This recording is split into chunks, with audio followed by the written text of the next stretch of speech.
Hi, my name is Alyssa Curry and I am a licensed professional counselor.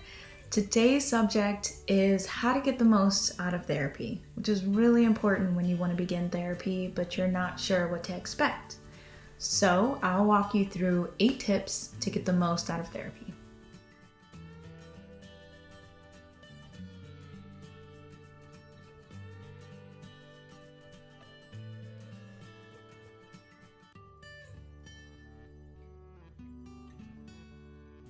So let's talk about therapy. If you're spending the time and money to see a therapist, you definitely want to make the most out of it. Therapy really is a time to talk about anything that you would like to talk about. You step away from your family, work, and other responsibilities, and you're able to focus on how you're feeling in your own personal development. However, knowing where to even begin can be challenging. Some individuals express that they're anxious, but that's okay. In fact, let's acknowledge why you're anxious. Is this your first time in a while just talking about personal issues or yourself? Are you worried about being judged? Are you concerned about what the process of counseling will be like? Did you have a poor experience in the past? Is this a big step for you to take? Are you just not sure how to even start the conversation or talk about what's going on? These questions can certainly cause you anxiety about the first session or hinder you from even scheduling the first session. But these are great, honest statements to begin with. How about just saying, "I'm nervous right now and not sure what to expect"? That's perfectly okay. A therapist will walk with you on your journey.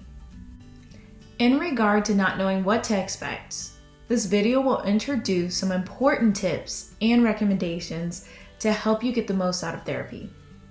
The point is for you to focus on your experience and your time on the couch getting to know yourself rather than wasting time and money.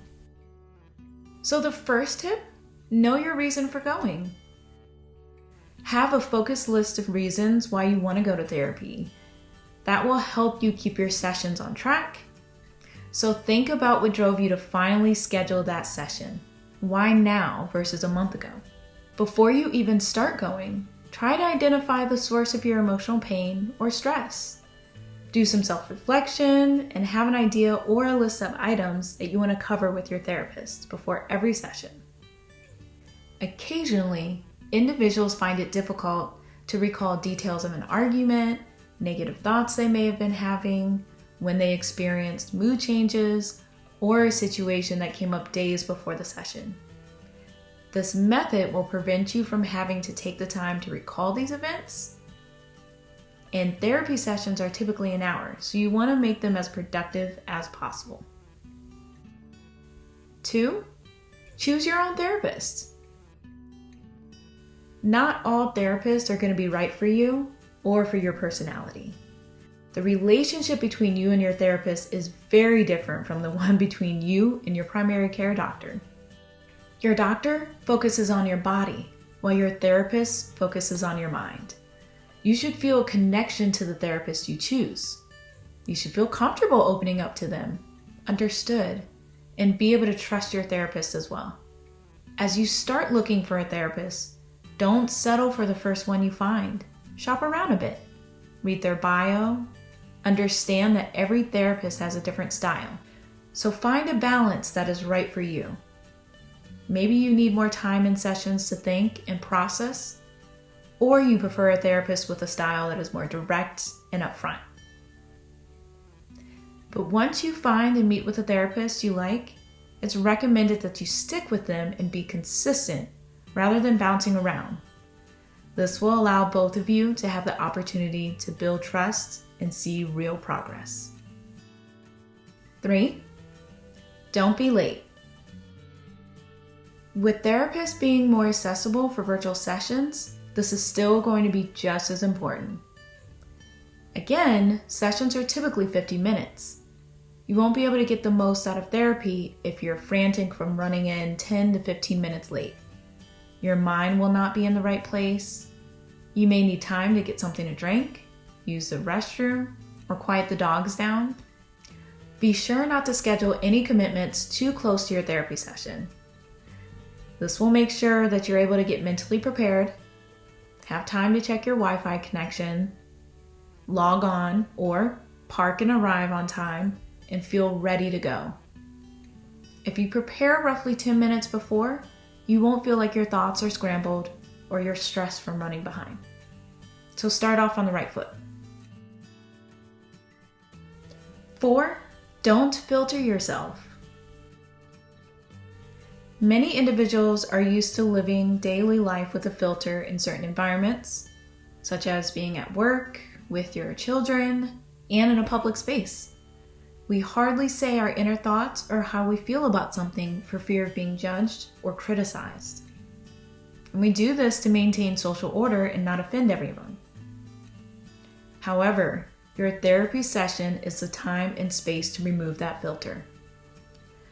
For the hour that you're in therapy, you no longer have to worry about saying the right thing or restricting how you're feeling. So don't be afraid to say what you need to say, even if it feels uncomfortable at first. As well, don't apologize if you cry during the session. Remember, it's your space and time to let it out. And eventually, you'll find it cathartic to get those feelings off your chest, and you'll start seeing therapy as a release. 5, set goals.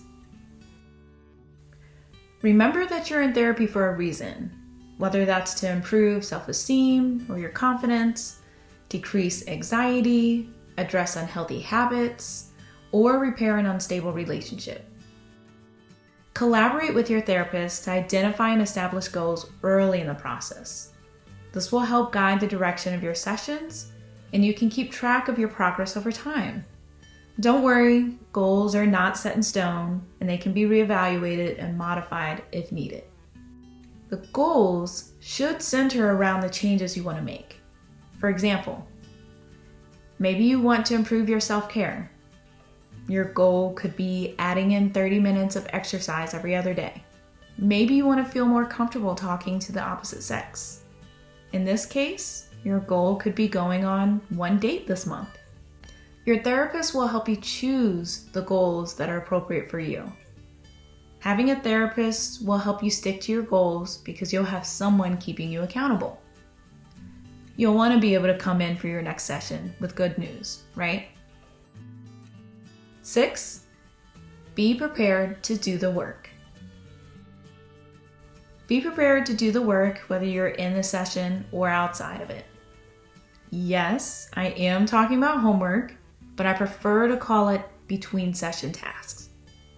Your therapist may assign a task or challenge to help you practice what you're learning in sessions. Practice makes perfect, right? That's similar to any activity. You practice an instrument like guitar. You strengthen your skills by trying a new recipe in the kitchen.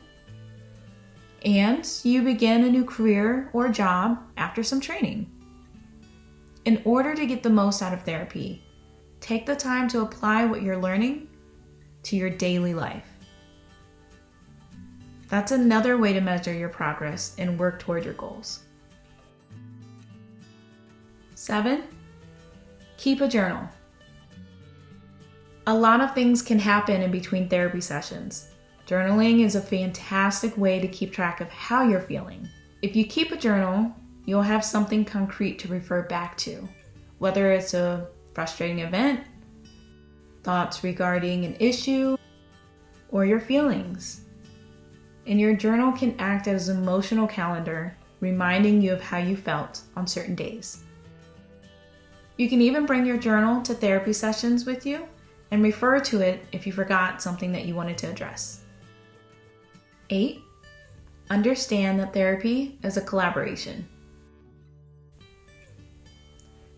Therapy is an experience and an opportunity for exploration. See it as a collaboration rather than expecting to be told what to do or how to live your life.